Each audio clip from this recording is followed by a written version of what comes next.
May isang lalaki na mahilig sa mga hayop. Gustong-gusto niya ang pag-aalaga tulad ng mga manok at isda at iba pa. Ngunit napukaw ang atensyon niya sa pag-aalaga ng kalapati dahil sa kanyang mga kaibigan nag-aalaga ng kalapati. Tara John, bili tayo kalapati ika ng kanyang kaibigan, punta tayo doon sa bilihan sa Malabon. Ngunit wala pa siyang pera para bumili, pero pumunta pa rin sila sa Malabon at nakita niya ang napakaraming hayop na ibinibenta. Nakaraan ang 2 araw pinuntahan ni John ang kaibigan niya at sinabi tara bili tayo ng kalapati. Ngunit ang araw na iyon ay walang tinda sa Malabon, kaya't nagpatuloy silang lumakad para maghanap ng kalapati. Ayon ika ng kaibigan, may mga kalapati, itanong natin, kung nagbebenta sila, meron nga kaso ang mahal hindi kayang ng pera ni John ang presyo ng kalapati na ibinibenta. Sabi ng tindero, bakit gusto mong magkalapati? Sagot ni John, mukhang maganda po mag-alaga ng kalapati dahil mapapabalik po sila sa kulungan. Oo, ika ng tindero, pero kailangan mo silang turuan. Okay, sige, pagbibilhan kita, ngunit kailangan mong pag-aralan ang pagkakalapati. O sige po, salamat po kuya.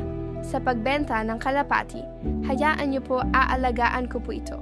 At pag-aaralan paano alagaan ika ni John sa tindero. Napangiti niya ang tindero. Pagdating nila sa kanilang bahay, ay wala siyang paglalagyan ng kanyang alagang kalapati. Kaya napagdesisyon siya na ipaalaga ang kalapati niya sa kanyang kaibigan.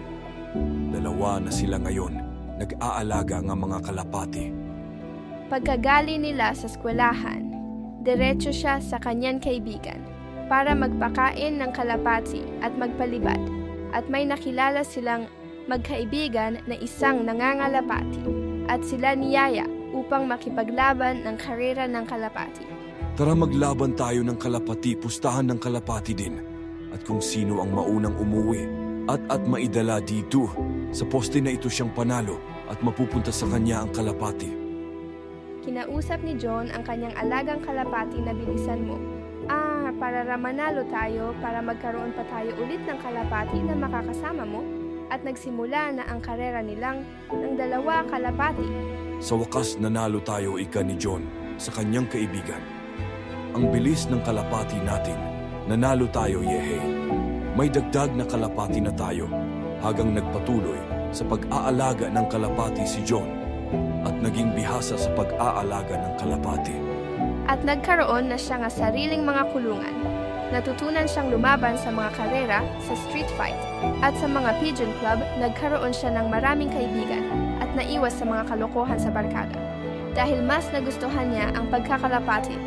Hanggang na ngayon, siya ay nagkakalapati pa rin at nakakapagturo na rin sa mga kapwa niya fancier at mga batang gustong matutong magkalapati. Yun ang pagsisimula ng buhay pagkalapati ni John. Hanggang sa ngayon ay nag-aalaga pa rin siya ng mga kalapati at nalaman niya na ang mga kung ano-anong pangklase ng mga lahi ng mga kalapati at tamang pag-aalaga ng mga kalapating pangarera.